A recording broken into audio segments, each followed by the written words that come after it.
ஒரு அழகான கிராமம். அந்த வருடம் மழை இல்லாததால் பொங்கல் கொண்டாட மக்களிடம் தானியங்கள் இல்லை. சிறுவன் கதிர் கவலையோடு அமர்ந்திருந்தான். அப்போது ஒரு முதியவர் அவனிடம் ஒரு பழைய மண் பானையை கொடுத்தார். தம்பி, இது சாதாரண பானையல்ல. அன்பும் உழைப்பும் உள்ளவர்களுக்கு இது ஒரு மாய பானை என்று கூறி மறைந்தார்.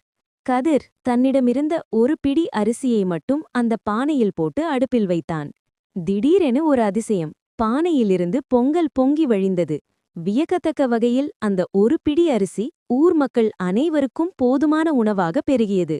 அதே நொடியில் வறண்ட வானத்திலிருந்து மழை பொழிந்து வயல்வெளிகள் பச்சை பசேலென மாறின.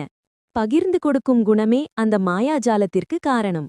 தை பிறந்தால் வழி பிறக்கும் என்பதற்கேற்ப அந்த கிராமமே மகிழ்ச்சியில் திளைத்தது. உழைப்பும் அன்பும் இருந்தால் இயற்கை என்றும் நம்மை கைவிடாது. அனைவருக்கும் இனிய தை திருநாள்